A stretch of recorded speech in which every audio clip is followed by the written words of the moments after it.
So who do you think is like the biggest steal in the draft? I mean, obviously got to be Tyler Shuck. He's got so much potential. He's just 26 years old, able to push the ball downfield. He's got like the athleticism. Like we took Lamar at like 30. Like why are we not 32? Why are we not considering Tyler Shuck? Like people have not been talking. What's going on, everybody? Welcome back to the 2-Minute Warning podcast. Today, we're going to be giving our biggest draft steals from the 2025 NFL Draft. We're going to go in no particular order, and we're both just going to give our biggest draft steals, and then you can let us know what you agree with, what you disagree with, and if we missed anybody. But without further ado, let's hop right into it. McKay, I'll let you get us started. What is your first big draft steal? So this one might be the biggest steal of the draft. The Patriots took Braden Swinson in the 5th round.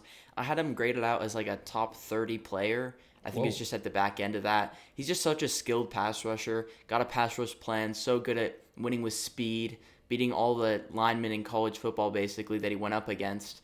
I just don't know why he fell to the 5th round. He's not like unathletically gifted. He doesn't have character concerns. He's not old. It just doesn't make any sense. There's not really a reason for him to fall quite that far. I was like hoping he fell to us in the 2nd round, and then he goes in the 5th round, so I just don't really understand that. Yeah, no, he seems like a very talented edge rusher. I haven't watched a ton of Swinson myself, but I've heard nothing but good things from him. Especially from you. You talked him up during the draft process, and you were just shocked that he fell to the 5th round. And I was expecting him to go sooner purely off of what you were saying, and then he just kept falling and falling and falling, was overall a great pick. And really added to that Patriots draft for sure. I mean, they don't really have... Who's their best edge rusher? Is it Keon White still? Probably. Yeah, like they definitely needed to add another guy, and I think they did somehow in the 5th round. Unless you think like Harold Landry is that guy. He's not. He's definitely not. No, but the Patriots had a really good draft, and that was one of the big reasons for sure. I'd just like to take a moment to ask you guys to subscribe, like the video, leave us a comment. We're really trying to build a community out here, and we're really trying to turn this podcast dream into a reality. We'd really appreciate it. It's completely free for you guys, and you can always change your mind later. But let's get back into the video. All right, so for my first draft steal, this is a guy I thought might be able to even sneak into the very end of the 1st round. I didn't think it was a huge possibility, but really thought he was going to go in the 2nd, and he ended up going in the end of the 3rd. I have Xavier Watts, the 96th pick to the Falcons, safety out of Notre Dame. He was a player I've liked the whole season, especially watching that Notre Dame playoff run. I just saw a ton of potential in this guy. He flies all over the field. He's got great instincts, good ball skills, just a prototypical safety that you'd want. And I didn't really understand why he was falling so far, especially during the draft process. And I think that he's going to be really good next to Jesse Bates. They kind of complement each other really well, in my opinion. But I've always been a big fan of Watts. I think it's ridiculous that he fell out of the 2nd, much less almost to the 4th. Great pick for the Falcons. And I just think, I don't know what your opinion is on Watts necessarily, but I just think it was one of the biggest steals in the draft. I really, really liked this pick for the Falcons. Yeah, I didn't have him on my list just because I knew you would. And for me, he would be more of like a back end of round 2 kind of guy. So even in the 3rd round, that is pretty much a steal. Mm-hmm. But I just don't understand why a lot of the safeties fell in this draft. Yeah. Some of them went high, obviously, like Starks, even Worry, but I'm about to get to another safety who fell to, I think, also the 3rd round. I just don't know why people don't value safety. Like, in free agency, they're getting paid a lot. Like, Kirby Joseph just got paid like $18 million. Clearly, the NFL thinks this position's somewhat valuable at least, so I don't understand why these prospects are going so late. I mean, we had him going in our 1st round mock draft too. So yeah, and he was a top 32 player on my big board. Mm-hmm. I think he's absolutely phenomenal. I don't really see a weakness in his game necessarily. And while obviously you've got to develop him and stuff, he's nowhere near like Starks, for example. I think where you were getting him is just absolutely ridiculous value. And especially in that situation that he's going to, I think the Falcons had a really good draft. They finally invested in defense, for the first time in like 4 seasons. So that's really good. But I think that him going in and learning next to Bates and getting the opportunity to play next to a guy like Bates, who's probably a top 3-5 safety in this NFL right now, is just so good for him, and I think he's really going to develop in the long run. Yeah, well, the safety I was thinking about was Kevin Winston. He ends up going in the 3rd round, I believe, to the Titans. He just is a complete package at safety, super athletic, such a good tackler. I think he's like the best tackler at safety in this class, just doesn't miss any tackles, good in zone. He just fell because he tore his ACL, but he came back, like he tore it last season, right? Or like yeah. So he's came back from it, and like it seems like he recovered really well. I don't know. I just don't understand why he fell so far. Yeah, this is kind of the opposite of what you did with Watts, but I didn't put him on my list because I knew you would. He is a good player. I don't think he's quite the player of Watts, which is why I've always liked Watts more. But I really didn't understand why people were like he was like the hype was going further and further down in my opinion because of that injury. I feel like we saw a lot of players this season or in this draft fall because of injury concerns, even if they weren't big injury concerns. Like you said, he's recovered from the ACL already and looked great, but people were still really worried about it for whatever reason.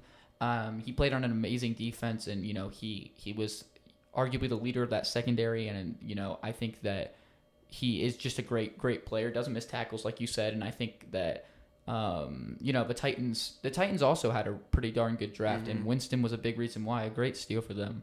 For sure. I think he's going to start moving that secondary in the right direction, hopefully, for them. I think he could start day one and be 100%. Their best safety. Like, 100%. Who's their best safety? Is it Hooker still their best safety? So. Yeah. Like, I don't know. I think he's such a high chance of just coming in and being their best player at safety. Yeah, no, I totally... It's a third-round pick. That's kind of crazy. Yeah, I don't disagree whatsoever. For my next one, I'm going to do one of the more obvious ones, jump into the first round here. Another safety, since we're on the topic of safeties, I'm going to go Malachi Starks. We knew he was going to be on this list. Just ridiculous that he fell to 27. The Ravens were, so happy to have him there, I'm sure. Another guy that gets to go next to a top 3 safety in the league, probably the best safety in the league in my personal opinion, in Kyle Hamilton right now. And he gets to go play, learn next to him. And in a year, maybe even less, but maybe a little bit more, they're going to be the best safety tandem in the league, in my opinion. Like if he hits his ceiling, this is just going to be unfair to have on the same team. Ridiculous that he fell this far. It was more of a draft where people didn't look to take safety. I think that there was bigger positional needs for every team that was considering safety, except maybe like the Dolphins. I think the Dolphins should have taken him at 13, but besides them, I feel like a lot of teams were looking at other positions, and that's why he ended up falling. No fault of his talent though. Like he's ridiculous. Everyone agreed that he was just a phenomenal prospect. It was a little surprising to see him fall so far, but it also wasn't because of, like I said, like positional needs. It didn't really favor Starks going any higher, which was really, really good for the Ravens here. Yeah, I mean, there was only, like, when we were doing mock drafts, like 2 landing spots before the Ravens where you'd consider it, like the Seahawks and the Dolphins, and then you had, like, Ravens and Bills. Other than that, like, it was just hard for a team picking that high in the draft.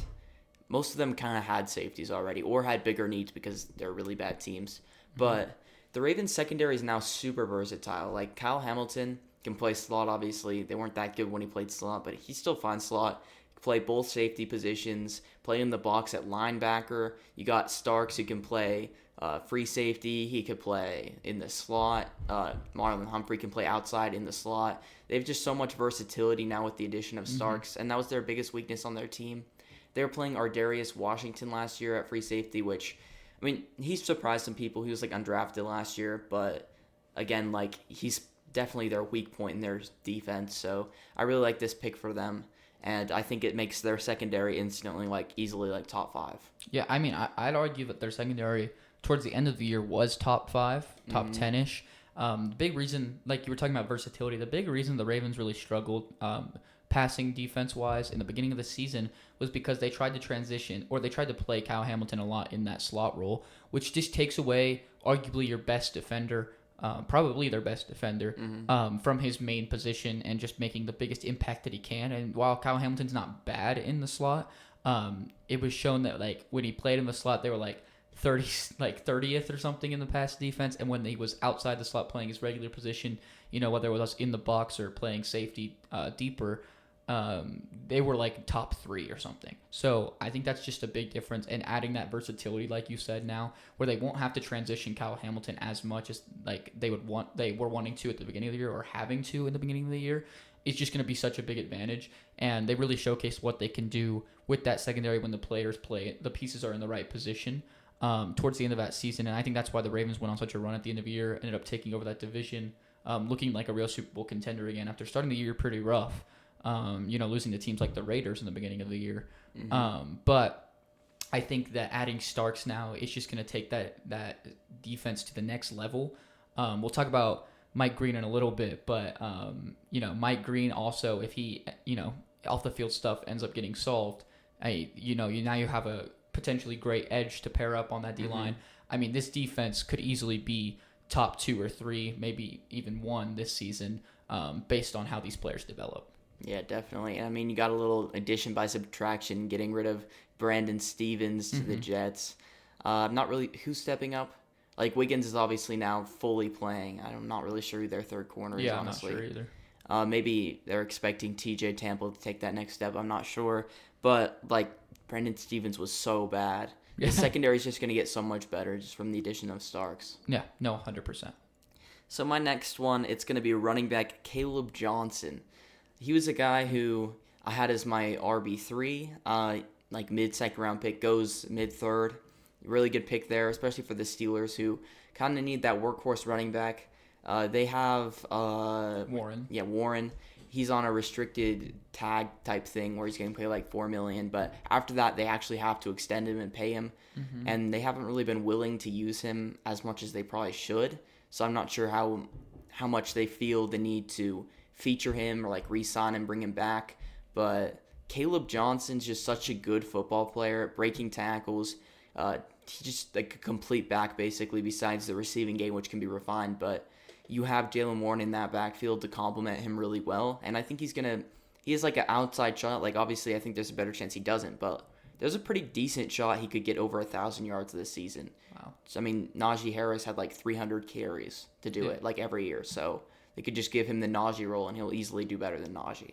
Yeah, so this is actually the first one I disagree with you on. I don't think this was a steal at all. This is a round where I'm okay taking Johnson. With how stacked this running back class is, I think there were a lot of better options.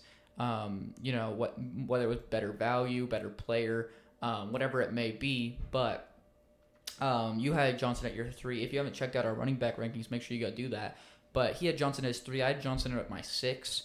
And it wasn't like a huge skill gap or anything. Like I talked about this in the video, but I think 3 to 6 was very similar in skill. The thing is that I just thought there were better players overall, even if it was just by a little bit. And I just think that it's not really a steal to me because I had, late second, early third, maybe mid-third round grade on him. So you got him like a little bit of a steal, I guess. But I think it's a great like landing spot for him, like you were kind of talking about. Like, this is a landing spot he might get 300 carries.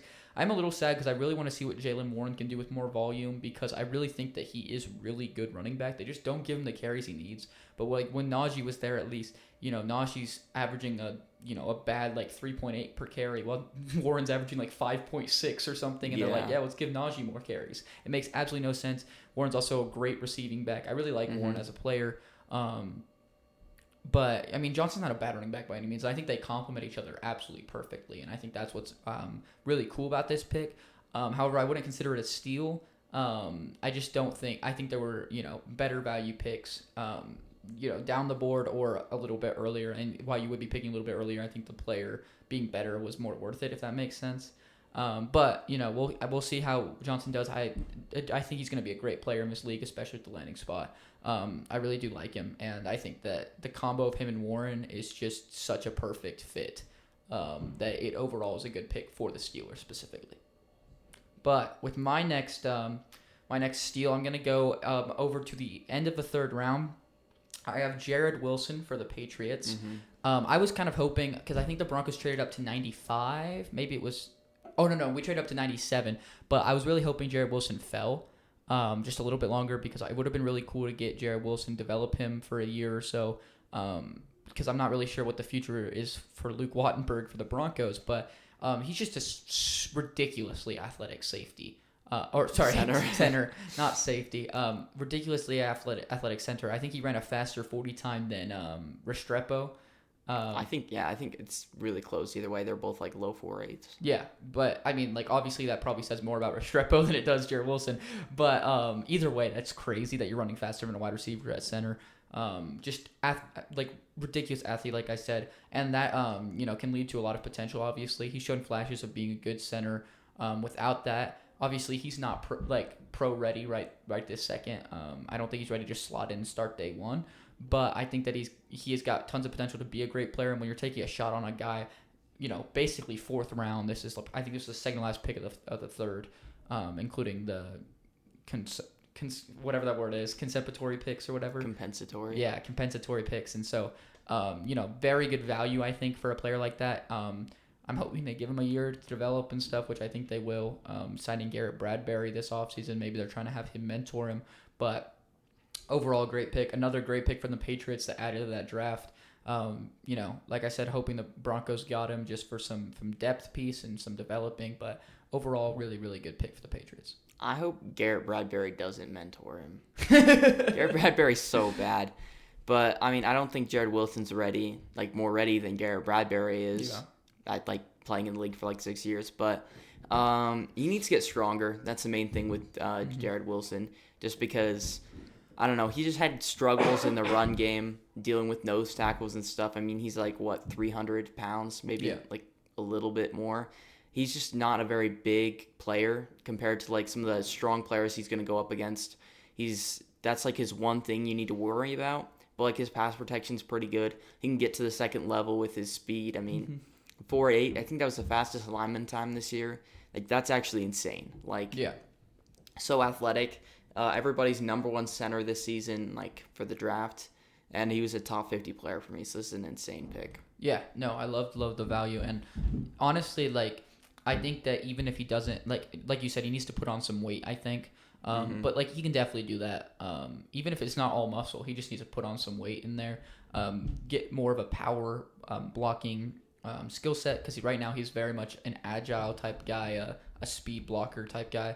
But even if he doesn't pan out as a center, I think there's some value in having him where he can come in for some sort of formations or whatever. Even if he switches over to guard or something and was able to pull more run pull plays. I think he'd be really good at that, obviously, with his speed getting in the second level. And I don't think it's going to be too hard for him to get put weight on, which would make it a lot easier to do so. Develop and stuff. So even if it doesn't work out, I think there's a path for him to be at least a decent backup in this league. And so, you're getting that at the start of the fourth round, end of a third is always good value. Okay, and next I'm going to go with Shavon Rebel. So... Yeah, the Cowboys got him in the third round. He was supposed to be a first-round kind of guy, this prototypical number one corner. He's got the speed. He's 6'2", 190, great size there. And he had good tape at Eastern Carolina, but obviously it's Eastern Carolina. And then he tore his ACL.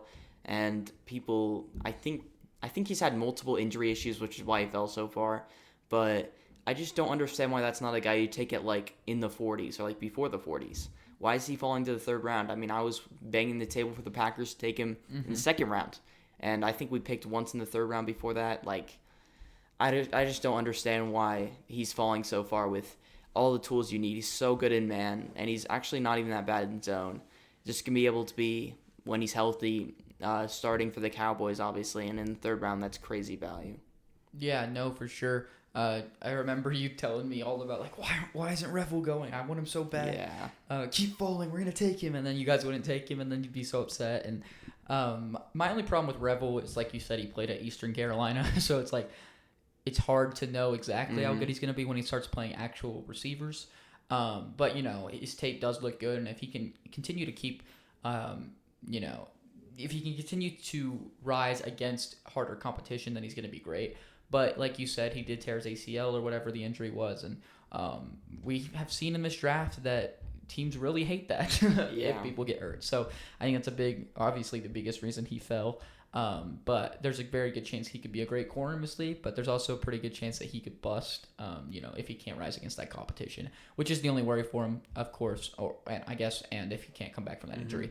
But like you said, great player, prototypical. Great film. Don't know why you don't take a shot on him a little bit sooner than that, which is why it's a steal for sure. But next, I'm going to go with one of my favorite players in the draft. I know you started to grow on him more and more after you watched his film. I'm going to go with Trey Harris here to the Chargers in round 2, pick 55. So pretty close to the end of the second round. I think this was a great pick for them. I know he was supposed to go around this time. So in that sense, he's not a steal, but I think talent-wise, he's definitely a steal. I really liked Trey Harris ever since I watched Jackson Dart film, and I was like, who is this guy? I really, really like him.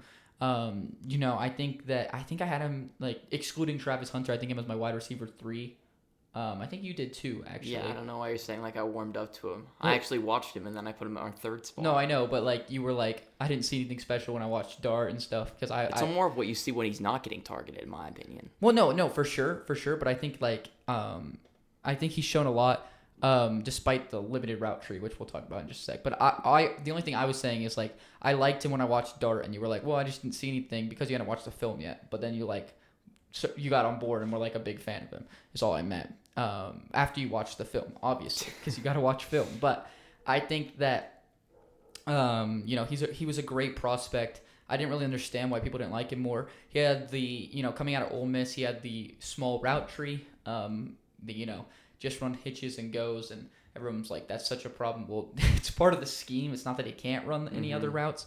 But I really think that he showcased his athleticism, his deep threat ability, his yards after the catch ability. And on the small route tree that he does have, you can see a lot of potential in it, and I really am excited to see what he can do with a bigger route tree. But I also think he's going to the perfect situation for him. He gets to go next to Ladd McConkey, he plays with an elite quarterback in Justin Herbert, and it's gonna be just such a deadly duo. I was really upset to see the Chargers take him, to be honest, because I love Trey Harris, and I don't want to have to face him twice a year. Next to Ladd, like I said, I think that's just their offense is going to be really, really good this year. I really wish they did something better with their running backs. I mean, not for the Broncos' sake, but for their sake, because like their offense would have just been ridiculous this year. I was thinking about it, and I was like, imagine if they traded down from 22 with the Eagles, like they were going to, and then they took like Travion Henderson right there. I think this offense would be absolutely insane. But obviously that's not what happened. Still an amazing pick in my opinion. I think the value is ridiculous. I think I had a first round grade on him, and I think going almost at the end of the second round is obviously a steal. Yeah, I mean, I did as well. I just don't get it. Like every time an Ole Miss receiver comes out who's like a good prospect, like AJ Brown, DK Metcalf, oh, the route tree's bad, and they turn out in the second round. Well, why are we not like catching on that? Like obviously they can do other things, but that's just what they're best at, so that's what they're used for. Yeah. People were mad about his 40 time. He ran like a 4.5. On tape, he looks more like a 4.4s guy, but like similar to AJ Brown, not like 6'5", but plays like they're way bigger. He's like 6'2", and AJ Brown's even shorter. I think AJ Brown's like 6'1". Yeah. They're very similar players, and if we see this all the time coming out from Ole Miss, I just don't understand why people aren't like catching on to the fact that they're clearly just not told to run a whole route tree. It's not that they can't. Yeah. And even his like agility drills, like the things that would tell you, oh, this guy can run other routes. Like I know DK failed those so bad. That's why he fell. But Trey Harris didn't, so it just doesn't make any sense to me. Yeah, no sense at all. Okay, so my next deal is going to be CJ West of the 49ers. They took him in the 4th round. I think this is their only good pick they had. Like everybody else they picked was terrible, at least for where they got them. But CJ West, he's kind of like this nose tackle sized player. Like I think he's 320, but he can rush the passer really well. He's just a complete player, which is why I know he doesn't have like crazy potential, but I don't know why that guy falls to the 4th round. That should be like a late second kind of guy. So I don't know. He doesn't miss tackles. He can win in the pass rush game. He's a good run defender. Why is he falling? I mean, I think he played at Indiana, so maybe that's part of it. But like they also went to the playoffs. We saw him against playoff competition. He played well against Notre Dame, so I just don't get it personally. I mean, Indiana did not go to the playoffs, but Yeah, they did. no, they did not. They did. No, this year Indiana. they did not. Indiana go to the played playoffs. Notre Dame in the first round of the playoffs.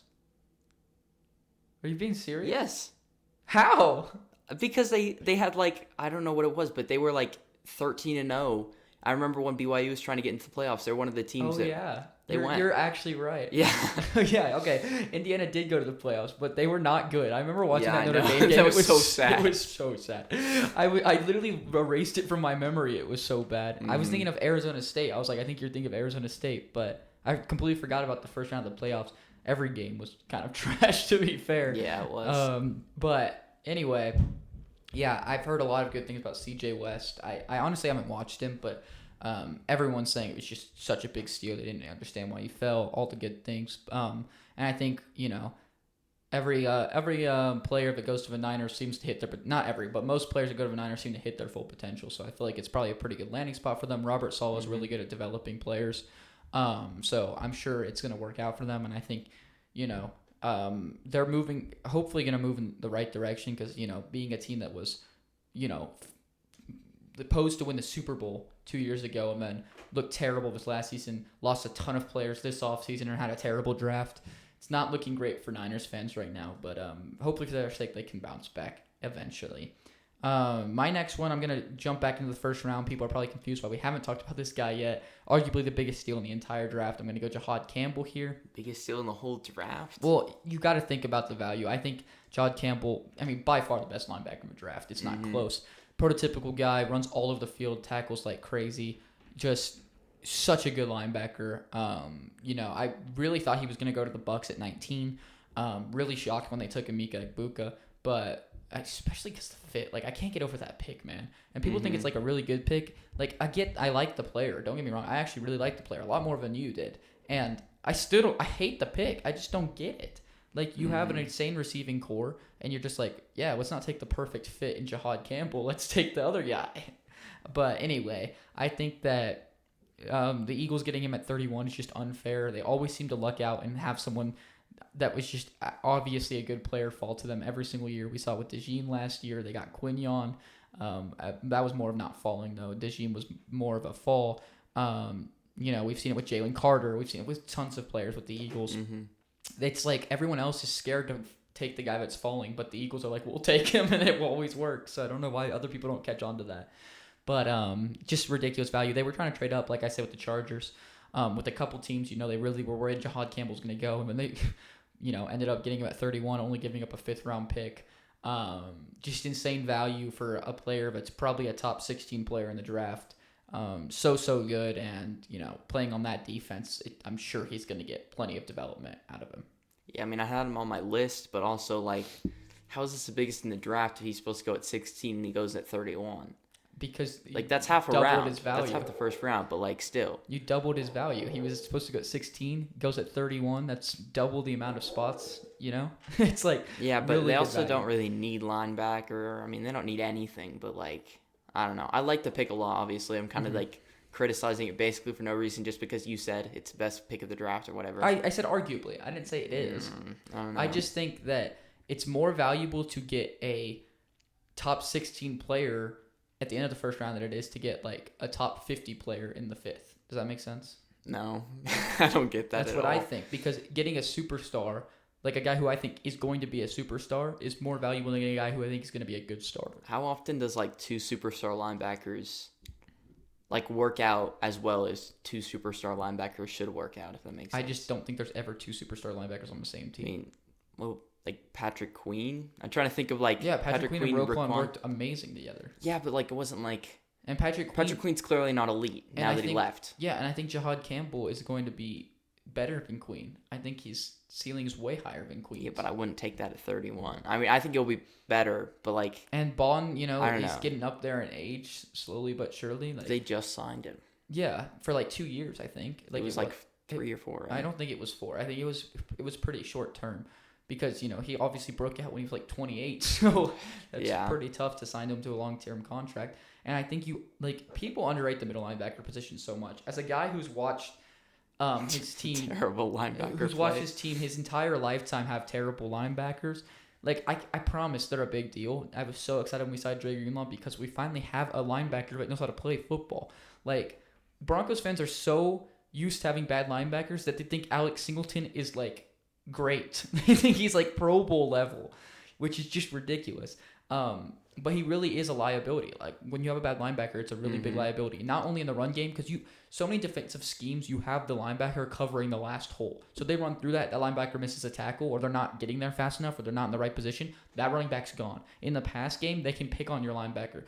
Whether it's checking the ball down. For years, the Broncos' biggest weakness was guarding the running back out of the backfield, which is just sad, by the way. That should not be your biggest weakness. But that's because our linebackers would get picked on. And a lot of times in man coverage, the linebacker's watching the running back if he comes out of the backfield from a block, So I think it's way bigger of a need than people realize. And having him and Bond is going to be a ridiculous advantage in their defense. That's already ridiculous. So Nakobe Dean broke out a little bit at the beginning of the year before getting hurt. So yeah, but he also broke out because he's playing the best defense in football. I think even if you think he broke out, I think that Jahad Campbell's going to be a better player I mean, by yeah. a lot. But So I'm just saying it's not the best pick of the draft. I mean, I'm just saying it's arguably one of them. I mean, what picks do you think are better that we've talked about already? Swinson.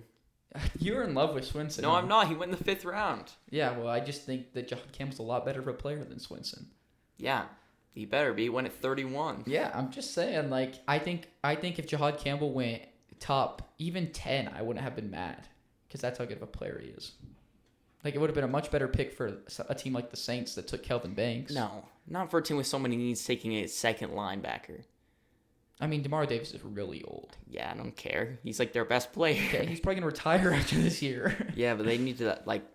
I'm just saying. I was just giving an example. Like, I think he's that good that if he went in the top 10 to a team that like needed him, then I would be like, that's a good pick. Okay, well, let's move on for Jahad Campbell now. Yeah. What's your next one? So my next one, I'm gonna do Jalen Royals. He was, I think, wide receiver 6 for me or something, and goes in the 5th round. I think maybe it was 4th. It was 5th. Yeah. Okay, and like. The Chiefs got like a guy who's probably going to be at least their number 3 receiver of the future. Probably number 2, honestly. I'm not a huge Worthy guy personally, but he can stretch the field. He's a bigger receiver, 6'2".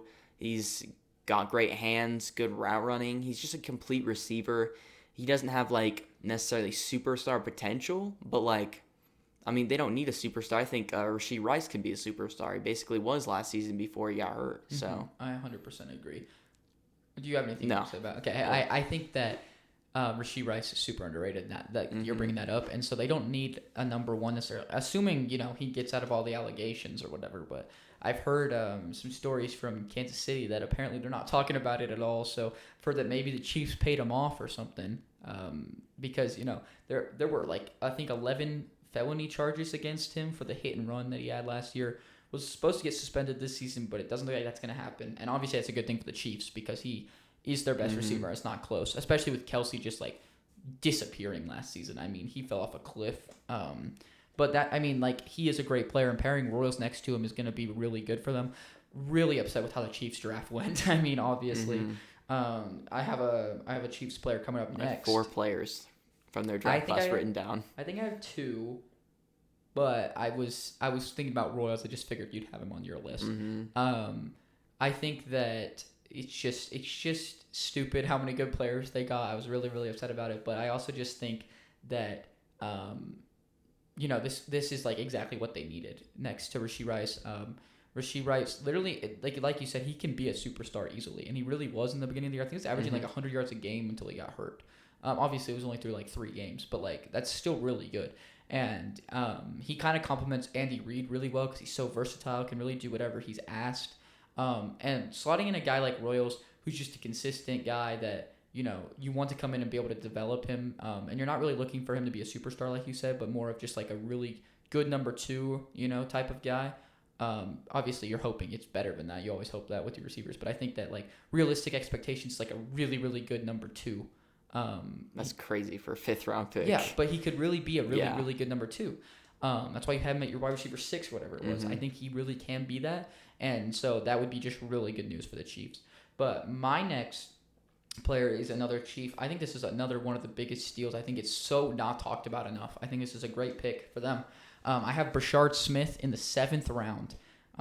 He was picked 228, which is just insane to think about. I think I had Brashard Smith as like a late 3rd, 4th round grade. I loved Brashard Smith. So did you. I think we had him in the same spot in our I had him like 1 spot back, I think. Yeah, like we both really liked him. I think if his running back class wasn't so stacked, I easily would have had him top 5 running back in the class. He was a guy who played wide receiver at Miami. And was pretty good at playing wide receiver. Not anything special, but a decent receiver at Miami. And when he transitioned to running back for SMU this year and was a great running back in year 1, which is a great sign. There's so many pluses in my opinion. Taking less hits on his body because he's only played running back for 1 season. Still developing and still looked really promising. He's arguably the best receiving back in the class coming from wide receiver. I mean, he's got the best hands in the class, hands down. I mean, he should. Like, he's a receiver that plays running back. But like that, we kind of talked about this. A big reason that we had him so high is because his floor is so high. Because his floor in the league is what they used Samaj P. Ryan for last year, which is coming on 3rd down and be our 3rd down receiving back. And so now like they have that guy that I also think can develop into a full-time starter. Like I really think he has that potential if he can keep developing. And now this year he's going to get enough snaps because that's how the Chiefs play. Samaje played a lot of snaps last year, way more than he should have. So now you're taking over this role with a guy who's way better at it already, in my opinion. So you're going to get plenty of snaps. I'm sure they're going to work him in other ways. Maybe they're going to play him outside some snaps, some sets. Maybe they're going to transition him in, sub Pacheco and Hunt out every once in a while. But they really, I trust Andy Reid to be able to do something with him. Another terrible pick as a Broncos fan because I really think he's going to be dangerous. But I think that if Andy Reid keeps developing him and giving him the snaps that he needs, I think he's really going to be a good player one day. I mean, his only weakness really, in my opinion, is his vision. It's not quite like his vision, like running vision. Obviously, when he gets to the open field, he's got great vision. He's used to that. But he was also like a good receiver, as you said, for Miami. I think he had like 700 yards, which is like... Obviously, maybe he'd get a shot in the NFL, probably not get drafted, but he turned that all around this year, switching to running back for SMU, and he's just so good in that role. And I don't know, like I don't like Pacheco that much anymore. He hasn't been good for the past like year and a half, maybe. Especially since he came back from that leg. He looked terrible. He averaged like 3 yards per carry or something. They were running Hunt into the ground. He was averaging like 3.8 because he was just better somehow. Yeah, I mean, he has real chance to be their RB1. Yeah. I think there's a good chance he is by the end of this year, if they give him enough snaps. I think he has the talent to be. But I just think it's ridiculous that he fell to the seventh. With how many running backs went to, like how many got drafted? Like close to 20, I think. I don't think it was quite that many, but it was like definitely like I think it 15 maybe. 15 to 20. Like I don't think it was 15's close enough to 20. I could say close to. That's a ton of running backs, and like 14 or 15 went before him. That's crazy. And so I just think it's ridiculous value. I was kind of hoping low-key, like, we got R.J. Harvey, obviously, in the second. For those that don't know, I'm really high on R.J. Harvey, so I was really excited for that. Whether you think he's good or not, I was super pumped for it. But even I was like, Brashard Smith's still here? We should low-key just take him. Like, even if we're just going to use him as a receiving back, let's just take him. Because, like, this is insane value. So... And that was like in the 5th or something. So getting him in the 7th is just ridiculous for a team that I would argue needs a running back. So, but who is your next steal? I'm going to go with Jacob Parrish, which is a guy who I've talked about a little bit, but we never really went over our defensive rankings. He was pretty high for me, honestly. He's like 5'10", but he can play on the outside. He can play in the slot. He's like the best tackling corner in the class. Just such high football IQ. I don't know why he fell. Like, obviously, I think this is around where he's supposed to go, but I don't know why he wasn't supposed to go higher, if that makes sense. Like, he didn't have, like, a ton of, like, picks or anything, but he had a bunch of pass breakups. Just such a good coverage corner that the Bucks getting him in the 3rd round is just insane. I think they drafted Benjamin Morrison also in the 2nd. That corner room's, like, completely changed. It's like way better now, hopefully, if Benjamin Morrison can come back from his injuries, which is why he's not on my list. But he was close to it. The Bucks had just such a good draft. Just like Buka was kind of just a weird one. Yeah, I agree. I think if they took Jahad Campbell in the 1st round, it probably would have been the best draft. Could be. Maybe, them competing with the Chiefs and stuff. Freaking ridiculous. But, yeah, I mean... I think the reason he fell was because of how stacked this corner class is. I think there's a lot of really good corners in this class. I'm going to bring up 2 later that I still think are steals, and we've already talked about a couple. So I think that this corner class is just really, really good. I think there's a ton of potential with a lot of them. So I wouldn't be surprised to see 4 or 5 good starting caliber corners come out of this class and, reach that starting caliber level, good starting caliber level. So, but my next one... This is going to be one that I'm probably going to get memed in for the comments. I always do. No. But at my next one, I have Dylan Gabriel going 94th to the Browns. I think this is really good value. Even you thought it was really good value. Bro, you're the Glazer. No, you literally agreed with me. Yeah, I know. But like in our quarterback rankings, we talked about how I think you said like you wouldn't be mad taking like late 1st or something. I wouldn't be super upset. Yeah, I think if you really needed a quarterback, I think he would have been worth it in the late 1st, and he went at the very end of a 3rd. I think that's amazing value. Obviously, that's the guy the Browns wanted. I think we can talk about Shedeur. I don't know if he's on your list or not, but what do you think? He's not on mine. Yeah, but I know a lot of people think he's a really big steal, and he's going to be the starter and all these things. it's clear the Browns wanted Gabriel. You saw the way they reacted when they drafted him compared to when they drafted Shador. I mean, they looked so distraught. Clearly a call up from the ownership. And I get it's good value for taking Shador, but I think Gabriel's a lot better of a prospect on and off the field. And I really hope he gets his opportunity because I really like him as a prospect. I'd be really excited to see what he can do. I think that he's just been really underrated because he's been in college for so long, I guess, maybe, or because he played with a really good team this year. We were talking to somebody last night that was trying to argue he had the best supporting cast in the country. I just really disagree with that. I think that he really made this team the number one team in the country. Obviously, it wasn't just him. I'm not saying that. But without him, I don't see them being the number one team in the country, 110%. I think they had, Jordan James, Tez Johnson, and Ferguson as the three weapons that were drafted. Johnson and James were both late, and I think they're both not great players. Ferguson is arguably a good player, but he could also not work out. I just think that he had such little to work with compared to some of these other top teams in the country. And I really think that if they give him the opportunity, he's really going to work out because I like a lot of traits about Dillon Gabriel. Just a little short. I mean, obviously, a lot of people who've watched this channel have seen your Gabriel takes. I mean, you say you think he's going to be one of the, an above average quarterback, which obviously in the third round did insane value. And even what I think he'll be a fine quarterback, maybe below average. That's good value still, in the third round. That's a guy you take maybe second round. I don't know. He called his draft pick. Did you see that video? No. He did something and he somehow made a bird noise, and then he it was really weird. He was in his Hawaiian stuff. Oh, okay. It was the weirdest thing, and then he was Browns, 94th overall. He just called it. That's crazy. Yeah, I know. It's so weird. But I stumbled upon that video so you can also see the future. Yeah. So this quarterback's crazy, bro. You got to get Dillon Gabriel to go in that. No, I'm playing. I think he's really good, though. Yeah. Super underrated. I obviously didn't put him on my list because why waste my time writing him when I knew you were going to talk about him a lot. Okay, I think I get overhated on for this. If Dillon Gabriel works out, I know, we have a few people that watch this channel, all our videos, talk about how is Spencer an Oregon fan? Or is this just a joke? No, I'm not joking. I think Dillon Gabriel's really good. I think he's going to be good if he gets the opportunity. And when he's good this year, and probably the best rookie quarterback this year, if he plays. He's going to play. If he plays the whole year. Oh, he's not going to. Okay, if he plays the whole year, he would be the best rookie quarterback this year. And if that happens, you guys got to come back and apologize, all right? And say I was right. That's all I want. Because I'm not an Oregon fan. I don't care about Oregon. I just think Dillon Gabriel's good. All right, but who's your next steal? I think my next steal, I'm going to go with Torrey Horton. Okay. I think he cracked my top 10. He was 10th on my rankings, which obviously he goes way outside of that. I think 5th or 6th round maybe. Mm-hmm. He fits so well into that Seahawks receiving room with JSN and Cooper Kupp being these slot kind of guys, separators. Torrey Horton's kind of like a Devontae Smith kind of build, 6'3", 180, the Slim Reaper thing. But he's got good ball skills, good route running, and he can stretch the field. He's got great speed. He's kind of obviously not a good blocker at that size. Maybe you got some injury concerns with him being so skinny, but I don't know. I don't understand why he fell so far. I felt like he could have been a third-round pick easily. And last season, he could have declared as a third-round pick. He decided to stay. Obviously, he got hurt.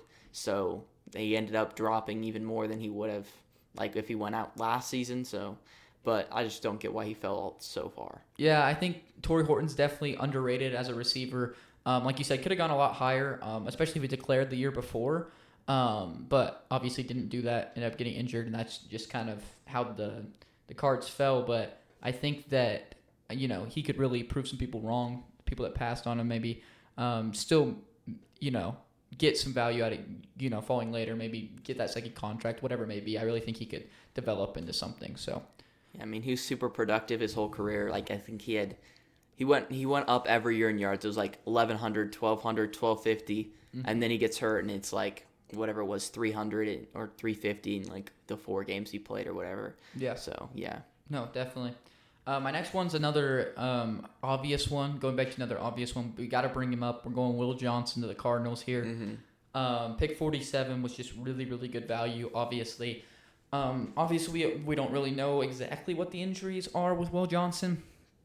So that remains to be seen if he's going to get better. But the more and more I look into why these players fell and realizing how many of them were because of injury, it's just making me realize that maybe teams were just too cautious. Like maybe the injury aren't even that bad, and they were just too cautious.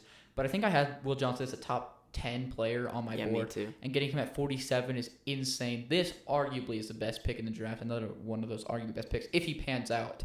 Of course, the injuries don't hold him back, but ridiculously good corner. Hasn't allowed a touchdown in 2 years.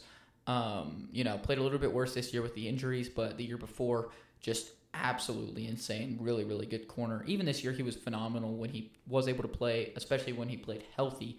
But, the Cardinals got 2 pretty big steals. I'm sure you're going to bring up their other steal. Yeah, I was going to bring him up next. Yeah, I figured because you love him so much. But really revamped this defense in just, one off season, in my opinion. I think this Cardinals team, I was going to talk about this in a future video, but I really think this Cardinals team is really underrated going into this year because I think they've had a really, really good off season. But I also think they've put a lot of pieces into place. Jonathan Gannon, he needs to develop these guys and get everything going. I think this defense is going to take a big step forward because he was able to get this defense to be better than they should have been, in my opinion, last season. I think they didn't really have many pieces at all, and they were still, I think, around the average mark, which I think they should have been very much below average. So getting real pieces now, I'm really excited to see what he can do with this defense. Hopefully the offense can be a little bit better. Kyler needs to take another step forward this year. And just Marvin Harrison, I really think is posed for a breakout year. And if that all happens, I think this team is really a sleeper team, make the playoffs in the NFC, and just be able to do something. Because I really think that they've quietly had one of the best off seasons out of anyone this off season. So I think they would have had the best draft if they dressed guard, in my opinion. They just didn't touch guard, and that was their second biggest weakness. So it's just kind of a weird thing, but. With Will Johnson, one of the other big concerns besides injury was just his short arms. Apparently, people are worried about how well will he play in the NFL in man coverage. But, he did well in college, really well. So I don't understand how that wouldn't translate at least a lot. Obviously, maybe he won't be, the best man corner in the NFL. But he was also good in zone. So, if he's obviously healthy, I think he'll definitely work out and be probably their best corner, even though Garrett Williams is obviously really good and just a good new secondary for them. Yeah, people are also worried about his straight line speed, I think. Yeah. Which I thought was kind of dumb, honestly. Yeah. He's not slow. He's just not super fast in my at least in my opinion when you watch the tape especially. But I think people look into short arms too much for almost every position. It's well, his arm is actually a quarter of an inch smaller than the average. Within the thresholds. Yeah, it's so annoying to me. Because, if you're a good player, you're a good player. He clearly knows how to work around this.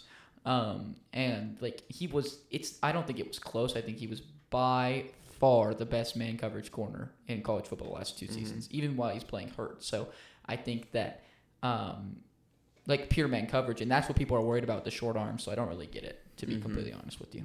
So as you kind of teased, my next guy is going to be Walter Nolan.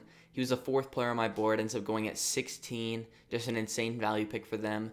Shown so much in the run defense game that that's his floor. He's going to be a good run defender. But he also has shown so much freakish athleticism, ability to win in all ways as a pass rusher, just not super consistently. So if you just make that refine on his moves a lot, he could actually be one of the best defenders in the NFL. That's the kind of potential we're talking about here, which is why I had him so high.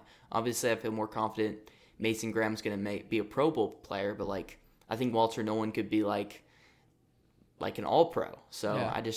I'm not really sure why people didn't take a shot on him earlier and why some people are saying this wasn't that good of a pick. That just doesn't make any sense to me. Yeah, I think I didn't really get why he fell. You were talking about a ton before the draft, and you were really upset that he was a riser towards the end of the draft process because you wanted him to fall to the Packers. But obviously that didn't end up happening. Probably never going to happen. Yeah, but just from what the little I've seen and what I've heard, he does sound like a phenomenal player. He's twitchy for his size. It's actually insane with how big he is. And but he can also win with so much power. Just has everything you want from a player to develop. And it's not like he's just a project either. He's really freaking good right now. I think that the combination of him and Will Johnson really revamps that defense in one season. Also, they got Josh Sweat as well. So just like tons of great pieces, like I was talking about. If he ends up panning out and Will Johnson ends up panning out, this defense goes from, a team that personnel-wise is below average to a team that personnel-wise is like arguably top 10 based on how, works out how they do over the next couple of years. So I think really, really freaking good first 2 rounds for them and 2 really, really, really good players. Mm-hmm. But my next one that I have, we're going to go back to the second round. This player that fell for off the field issues. You can go look into that yourself if you want to. Mike Green to the Ravens at pick 59. I had Mike Green, I think, as a top 12 player in the draft. I think he's the best edge. Him or Pierce are the best edges outside of Abdul Carter. I think they're both really, really freaking good.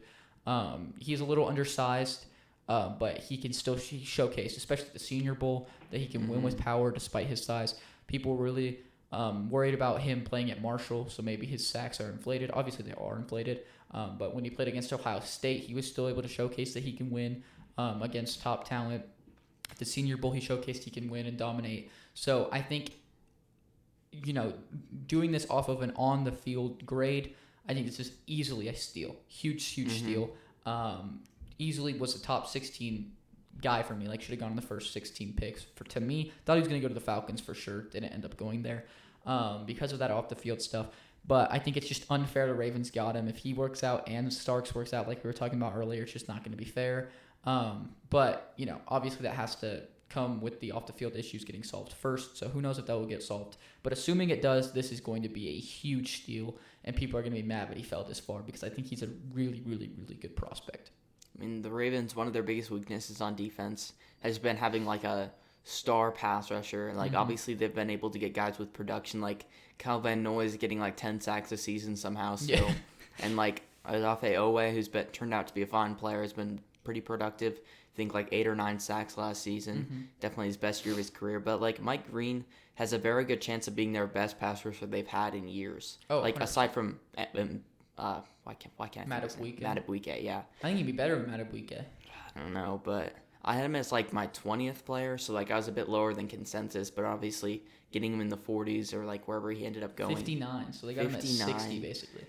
Yeah, I mean, I think he was there for the Packers pick, and we didn't take him. We took Belton. That was a sad moment. Yeah. I don't know. I thought I'd be done with the sad moments after we picked Golden. I was like, we might actually have one of my favorite drafts. Yeah, didn't work out that way. I really think you underrate him too. Like, I really like what I see from Mike Green personally, but obviously we might not even get to see him play, so it just really depends what we will see this season. But I really think that, like, if he hits his ceiling, I think he'll easily be the best pass rusher on their team that they've had in a long time. So obviously that's saying if best case scenario, but I think he has the potential to be the best edge day one, honestly. Like, I think he's that good, and I also just don't think their edges are that good. But I just think the Ravens had a really, really good draft because they just had 2 really good players fall right into their lap. So my next guy, I'm going to go with Chris Paul Jr., who, for the Rams, they took him in the 5th round. A lot of people wanted them to take Jahad Campbell just because they haven't had a star linebacker, but that's just not how their drafts have went the past few seasons. Like, they turned Ernest Jones into a really good linebacker. He's bounced around a bit, but he's just been good everywhere he's been. And then they also got Omar Speights undrafted last season. He was good for them. I just think I might not have put him on here if he went to a different team, but I just feel so confident that in that scheme he's going to be able to be such a good linebacker, and we're going to look back and this is going to be a great steal in the 5th round. He's able to be a good in pass defense. I don't know why I was like pass defense. Good run defender. He's just an all-around good linebacker, and in this class, I can't believe that fell so far with how weak this linebacker class was. Yeah, I mean the linebacker class really was weak. Another reason I just surprised is because I think there were quite a few linebackers that were taken before him. So it wasn't like that people weren't just taking linebackers because it was weak. They were just like, we're taking other ones. But definitely almost put him on my list as well. Just had a few guys I wanted to put over him. But great player. And I'm excited to see what he can do coming out of that 5th round. My next one, I have a running back that I think should have been your steal over Caleb Johnson. In my opinion, I had him ranked 2 spots ahead of Caleb Johnson, and he went about 20-ish picks later, I think. I have Cam Skattebo. I think this was a big steal because I think I had a second round grade on him, or like late second round grade. Obviously, that's not, or I think I had early second round grade without positional value is what I had. But obviously, you have to factor in positional value. But I still think it's a big steal. I think Scadaboo is really, really good. We've talked about him, in our running back video. But I think he's just better than Caleb Johnson, in my opinion. You got him 20 picks later. Like you've talked about before, his play style is really advanced for a college guy. He's really, really smart as a runner. The way he can absorb contact and bounce off guys, which is really, really cool and fun to watch. It's just about if that can translate to the NFL, and I really think it will. I think it's going to be fun to have him and Tyrone Tracy in the backfield together. And I think the Giants really did have a really good draft overall. And this was another reason why, just a great pick for them, in my opinion. It wasn't the biggest need in the world, but we've seen more and more of it. Having two good running backs is just so helpful compared to just having one. And I think both these guys can be really, really good. So I was really happy with this pick for them. Scadaboo is one of the guys I wanted the Broncos to take, depending on where we took a running back. I think he's really, really good. And, I mean, you even thought he was really good. Obviously not better than Caleb Johnson, but I'm wondering, do you think it was a steal based on how good you thought he was on my list. I just was going to mention him later. Like, if you didn't mention him, I assumed he'd be on your list as you liked him more than me. Fourth round is really good value for him, and he really complements Tyrone Tracy really well. I mean, I know we talked about him as, like, a every down back, but, like, his weakest part of that every down is going to be third down, which is Tyrone Tracy's specialty as a former receiver. He obviously best contact balance outside of Genty in the class easily, in my opinion. Yeah. I just worry about that does he have home run speed? No. But, like, he can still make a big play by just, like, people bouncing off of him in the second level still. So obviously just a great pick from the Giants there. For sure. Okay, my next pick, I'm going to go with Noel Williams, who I'm pretty sure is not on your list. He's not. He's kind of a sleeper guy for me. I think he was supposed to go around the third round, but, like, he went in the third round. I had him, like, top 50 player on my board. He had, like, 7 or 8 picks last season. I think he returned, like, 4 for touchdowns. He played in, I don't know what conference Cal's in, but it's not like a joke conference. So he's not getting he's getting real stats. Yeah. And he's not just jumping every pass. He's also like smart, playing his opportunities well, if that makes sense. He's athletic. He's like 6'2". I just don't know why that was the guy people weren't talking about higher in the draft. Obviously, the Chiefs got another good player. I think he'll be their one of their outside corners for the future. For them to start developing now. He might not have to play this season, but in a couple seasons, I think he could be even a star corner for them with just how much ball production he's had over the past few seasons. Yeah, just another good corner. I'm going to talk about a corner next, actually. Like I said earlier, ridiculous corner class. And I don't think that's really being talked about that much, but it really was. The only thing about this pick is I don't think it's a great fit, actually, because of the corners ahead of him. They've got McDuffie, who transitioned to an outside role this season and was way better than when he was in the slot. Obviously played the slot because of his size, but just phenomenal outside this season. He transitioned to being one of the best corners in the NFL. On the other side, they signed Christian Fulton this offseason, who's a really, really good corner for the Chargers this last season. So now you've got 2 great outside corners. So he's going to be the third guy. And while, obviously coming in as fourth round, fifth round? Third round, okay. You're not really expected to be like a number 1 corner right away. He doesn't have to be. Good. But so he's going to be like their third, maybe fourth corner. And he can really develop. I just don't think, I think it would have been better for him to get somewhere he would have gotten more playing time, maybe the second corner or something. But good pick. Another ridiculous. I'm just so done with the Chiefs draft, man. I still have to talk about one more Chiefs guy in a little bit, but just really, really done with their draft. But my next guy, my last corner on my list, I'm pretty confident you don't have him on your list. I don't think you watched him at all or anything. But I have Jalen Smith to the Texans. Yeah, I don't know who that is. You don't know who that is? Okay, interesting. It's interesting. So Jalen Smith went 97 to the Texans. I really liked him. I first noticed him. I watched USC. I forget what week it was. I was watching college football like randomly one Saturday, and I turned on the game because it was like the best game on for whatever reason. I think they were playing. I have no idea who they're playing. That's not what's important. They're playing Iowa State, so he's playing Jaden Higgins. And I was like, man, who's this corner? Like, I really, really like him. He had great ball skills. I thought he was good in coverage. And I was like, I have to watch more of this guy. And just, watching more, I really, really was impressed for where he went in the draft. Again, probably falling victim to, being such a stacked corner class. But I think getting him almost in the fourth round, like this, I think this might have been the last pick in the third round, 97. So very, very late in the third. Just really, really good value in my opinion. I think that he gets to go to a Texans team too that already has great corners, so he's not going to be asked to do that much. Does Lassiter play in the slot or does he play outside? He plays outside. He plays outside. Okay, well that's too bad. I was hoping that they had a slot so he could play outside next to Stingley. But I still think this secondary of the Texans is really, really good. They're up front really good. This defense is just insane. It's like the whole reason they're still relevant, I think, because their offense was really bad last year with how bad that offensive line is. But I think he'll get to develop next to these really good corners, kind of like the Chiefs guy you were just talking about. He's going to only be asked to be that third corner. And I'm really excited to see what he can do under DeMeco Ryans because I think he's a really, really good player. I mean, you were saying how it's not good that Noel Williams doesn't get a play, but Christian Fulton is 28 or 27. Yeah. So obviously his prime's not going to be for very much longer, and Noel Williams will be able to step up. But for Jalen Smith, the Lassiter is a rookie this season, and that is a problem. Stingley just signed whatever it was, $30 million for whatever per reason. year. I thought Lassiter was a slot, so that is kind of a problem. He's slow. But that's why people didn't like him last season in the draft. I really liked Lassiter, obviously, during the season.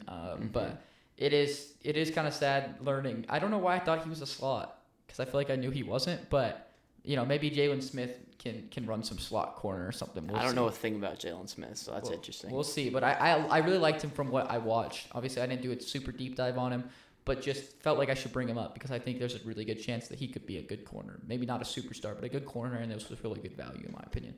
Okay, I got a deep, deep sleeper here. 7th round pick, okay. Cody Lindenberg. Okay. Yeah, I watched a little bit of linebackers, saw a little bit of him. He was supposed to go in the 3rd round, goes in the 7th round to the Raiders, which I think is at a great landing spot for him. They signed a Landon Roberts, and that's their only linebacker. So I think Lindenberg could be their linebacker 2 this season. And that's kind of sad, but also I think when you get the opportunity as a young player, if you really are going to succeed, you will show it if you get the opportunity early in your career, and he's going to get that opportunity, which I think is a great fit. He's got the speed to play coverage, also great tackler. Obviously needs to work a little bit in coverage. He got the speed though, so he can figure it out. So yeah, no, for sure. I don't really know much about him, to be honest with you, but sounds like he might. I mean, going to a team that sucks in that position is always good for a player like that. So we'll see what he's able to do. My next one, we're going back to another obvious one. My last Chief of the day, we're going to talk about Josh Simmons. I think this was obviously probably on your list. Mm-hmm. Great player, as long as he can get past these injuries. So many people agree that he's the best on film. We've talked about him so many times already. So I'll be brief, but just really, really good player. Slots into arguably their biggest need on their roster right now. And I think that getting him at 32 is just ridiculous. They even added a 5th too. They were able to trade back one spot and get him. So I think ridiculous value for if he hits his ceiling, if he's able to get past those injuries, then just insane value because he should have gone if he's as good. Injuries don't do anything to him. He could be a top 10 worthy pick based on positional value. So I think that really, really good pick for them. Yeah, I completely agree. I don't know why he fell to 32, especially when Kelvin Banks went at 9. The Dolphins could have used him. There's a lot of teams that need line, obviously. Not sure why no one took him before 32, but obviously the Chiefs need a tackle. They're starting Jawan Taylor, which obviously you don't want to do. So hopefully Josh Simmons can step up for them and be playing by the end of the year over one of those two guys in Jalen Moore or Jawan Taylor, because they both suck. Hopefully just bench Jawan Taylor. He's so bad. So I think for my next steal, I'm going to go with Wyatt Milam. He ended up going to the Jaguars. I think he's going to be their guard of the future. Played tackle at not Wyoming. Why am I saying that? West Virginia. He's the only player when I was watching Abdul Carter that gave him any problems. And Abdul Carter, I think, had one pressure that whole game, and it wasn't on Wyatt Milam. He was their best lineman last season, and he absolutely cooked Abdul Carter. So He's good in pass pro. Obviously, he doesn't have experience at guard, but all of his workouts, everything like Senior Bowl stuff, he went with the guards. So obviously that's where they're going to play him, and they really need a guard. Their line kind of sucks. Like, Yeah. he's going to be able to play early, and getting that in the third round is really good value. No, yeah, for sure. Anyone that's going to play for you, I think, is good value once you hit the third round, especially early. But like you said, the line sucks, so it's important to get somebody that's going to play. And I think, if he continues to develop, that's going to be even a better pick. So my next one, I'm probably going to steal yours here. I kind of learned most of anything about him from you. But, I had to do some research on him because the Broncos drafted him. We're going to go with Quay Robinson here. He was drafted 134. I know this was your deep sleeper edge of the draft. You liked him very raw, very, very raw. Didn't play a lot of games throughout his career, especially not this year and stuff. I think he played 9. I guess it's not that few, but that's he has his most snaps this season. Yeah, I mean, he didn't play a ton throughout his career, but he is super athletic. A good win rate, shown flashes and stuff. Obviously heard a lot from you. I'll let you talk more about him because I know he was your sleeper edge, but I wanted to bring him up because he was a Bronco, and I've looked into him a little bit since we drafted him, and obviously not really going to have the opportunity to play right away, at least not a lot, but seems like a pretty good sleeper pick, good value to take in the 4th. But was he on your list? Yes, he was. I'm kind of running low on my list. I don't know how many you have left. I have 2. Okay, I think I'll be good then. But I really liked him. He's played at Bama, so he's kind of like not able to play when like they had Will Anderson. I'm kind of blanking on who they had last year, but every year they've had players drafted day 1 or day 2 that he just hasn't been able to play over. And he was like a high recruit, good athlete, really good athlete, and he had a really good pressure percentage. I think his pass rush win rate was 20%, which is really high, especially for playing in the SEC. And with all, like, his upside is, like, he barely played. So what we saw from him was good. He didn't have any, like, when you look at good players, normally they start slow and then they get better. He started good, and we didn't see him get better because he didn't get to play enough. But obviously, I think if he could get the playing time for the Broncos or hopefully somewhere else, he ends up turning into a really good player, and I think I really wish the Packers took him instead of some of the players we ended up taking. Yeah, but he went to one of your least favorite teams in the league. Yeah, so stupid. All right, so who's your next one? My next one, I'm going to go with DJ Giddens. He was my RB6. Ends up going in the 5th round to the Colts, which, like, I obviously wanted him to have a chance to be RB1. I wish he went to, like, the Cowboys or something, but for the Colts, I really like this. They've had Tyler Goodson and Trey Sermon be their backups recently. I think Sermon fumbled in one of their last games of the season when they were trying to get into that last wild card spot. Ended up losing them that game.